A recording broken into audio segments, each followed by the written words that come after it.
أعوذ بالله من الشيطان الرجيم بسم الله الرحمن الرحيم بلغ العلا بكماله كشف الدجى بجماله حسنت جميع خصاله صلوا عليه وآله صلوا عليه وآله إنما يريد الله ليذهب عنكم الرجس أهل البيت وَيُطَهِّرَكُمْ تَطْهِيرًا صدق اللہ العظیم۔ تصوف قادری کے تمام ویورز کو میری طرف سے السلام علیکم ورحمۃ اللہ وبرکاتہ۔ ایک بار پھر ایک انتہائی اہم خوبصورت ٹاپک کے ساتھ آپ سب کی خدمت میں حاضر ہوں۔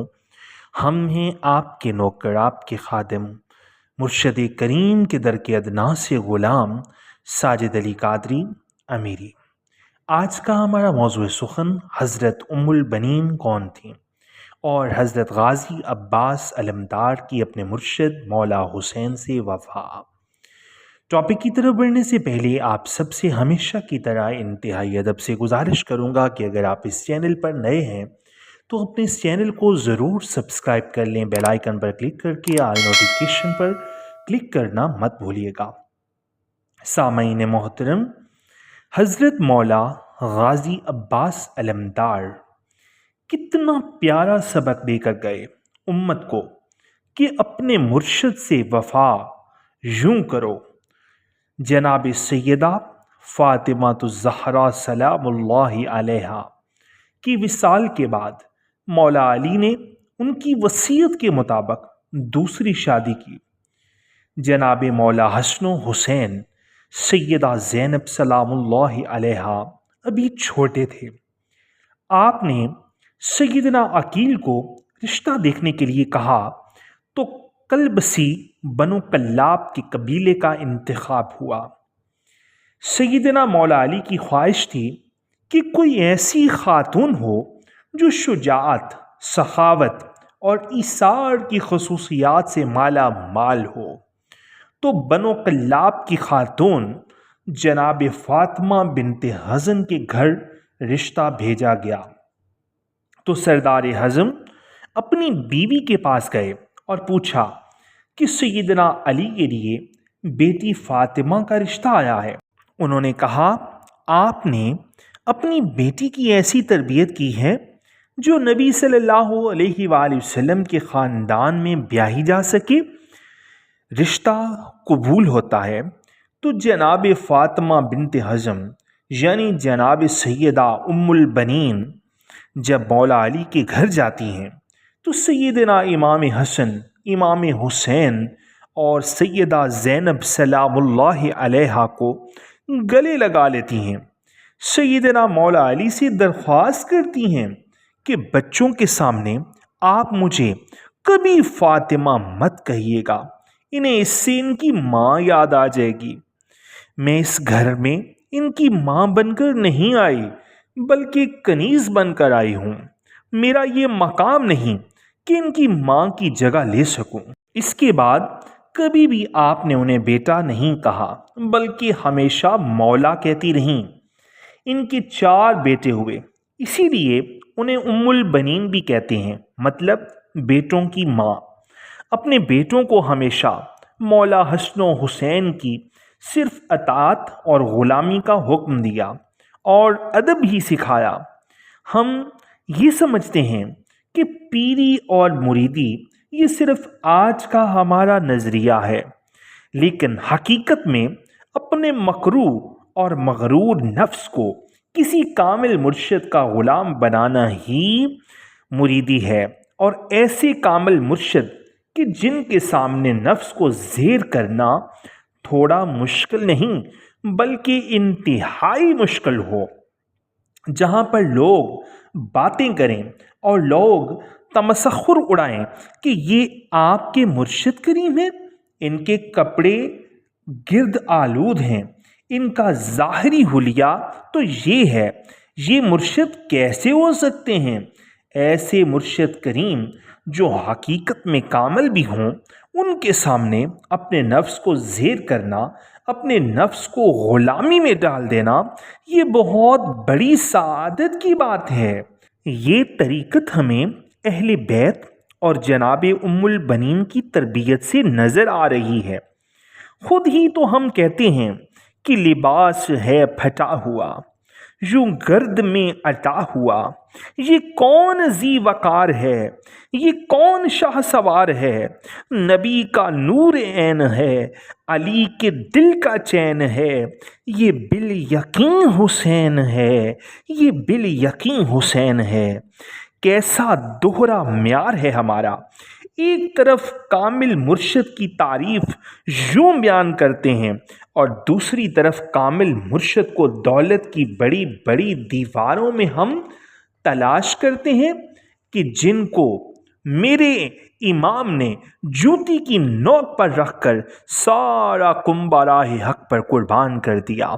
میرے لجپال مرشد کریم سرکار سیدی احسان الحق قادری حضوری امیری آپ بھی فرماتے ہیں کہ بیٹا زندگی میں سب سے مشکل ترین کام کیا ہے کہ کسی کی غلامی کرنا، کسی ایک کے تابع ہونا، اور جو اپنے نفس کو کسی کامل کی غلامی میں ڈال دیتا ہے، یعنی اپنی تمام تر خواہشات، اپنی رضامندی، سب کچھ حقیقی مرشد کے سپرد کر دیتا ہے، وہی کامل مرید ہوتا ہے۔ سامعین محترم، اور وہی مرید کامیاب ہوتا ہے۔ یہی درس حضرت سیدہ ام البنین اپنے بچوں کو دے رہی ہیں۔ آپ نے اپنے بچوں کو نصیحت کی کہ جو مولا حسن و حسین حکم کریں بس اس حکم کو بجا لانا ہے۔ یہ اہل بیت و اطہار ہیں، ہم ان کے نوکر اور غلام ہیں۔ 4 بیٹوں میں عباس ابن علی، عبداللہ ابن علی، جعفر ابن علی اور عثمان ابن علی، سیدنا حضرت عباس جنہیں غازی عباس علمدار بھی کہا جاتا ہے، مولا حسین علیہ السلام کے لشکر کے سپہ سالار بھی رہے، شجاعت میں اپنا باکمال مقام رکھتے تھے، دونوں ہاتھوں سے تلوار چلاتے تھے۔ سامعین محترم، جنگ صفین میں جب سیدنا مولا علی نے ان کو میدان میں بھیجا تو محمد بن حنفیہ کہنے لگے کہ مولا آپ صرف عباس کو کیوں آگے بھیجتے ہیں؟ تو سیدنا عباس کہنے لگے کہ مولا حسن، مولا حسین میرے ابا کی آنکھیں ہیں اور میں ان کا بازو، اور بازو ہمیشہ آنکھوں کی حفاظت کرتے ہیں۔ حالانکہ عمر میں آپ مولا حسن و حسین سے چھوٹے تھے، مطلب کہ یہ سوال بھی نہیں بنتا۔ یہ ماں کی تربیت کا ہر مقام پر بولتی تھی۔ سامعین محترم، واقع کربلا میں جب ایک ایک کر کے لشکر حسین کے سپاہی شہید ہو گئے تو مولا عباس نے مولا حسین سے درخواست کی کہ مجھے جانے کی اجازت دیں۔ سیدنا مولا حسین علیہ السلام چھوٹی معصوم سکینہ سلام اللہ علیہا کی التجا پر کہ چچا عباس پانی لا دیں، مولا اجازت دیتے ہیں کہ عباس تم پانی لے آؤ۔ آپ پانی لینے جاتے ہیں تو یزیدی لشکر ان پر حملہ کر دیتا ہے، دونوں بازو کاٹ دیے جاتے ہیں، وہی بازو جنہوں نے مولا حسین کی حفاظت کرنی تھی۔ سامعین محترم، گھٹنے میں تیر لگتا ہے، مولا حسین کی آنکھیں بھر آتی ہیں۔ سیدنا عباس مولا حسین سے درخواست کرتے ہیں کہ میرے گھٹنے سے تیر نکال دیں، اور کہتے ہیں کہ مولا میری والدہ سے کہہ دیجئے گا کہ عباس کے دونوں بازو نہیں تھے، اس لیے آپ کو تیر نکالنے کا کہا۔ سامعین محترم، یہ وہ ادب تھا، یہ وہ اطاعت تھی جو سیدہ ام البنین کی ہی تربیت تھی، جنہوں نے ساری زندگی نبی کریم صلی اللہ علیہ وآلہ وسلم کے اس گھرانے کی کنیز بن کر گزار دی۔ آپ کے 4 بیٹے اس جنگ میں شہید ہو گئے۔ مولا علی کے 5 بیٹوں نے اس جنگ میں جام شہادت نوش کیا۔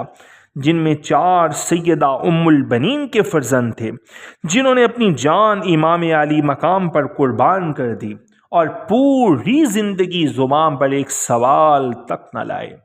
سامعین محترم، واقعہ کربلا کے بعد جب قاصد خبر لے کر مدینہ منورہ پہنچا تو سیدہ ام البنین کو جب بیٹوں کی شہادت کی خبر ملی تو کہا، عباس شہید ہوئے، جعفر شہید ہوئے، عثمان شہید ہوئے، عبداللہ شہید ہو گئے۔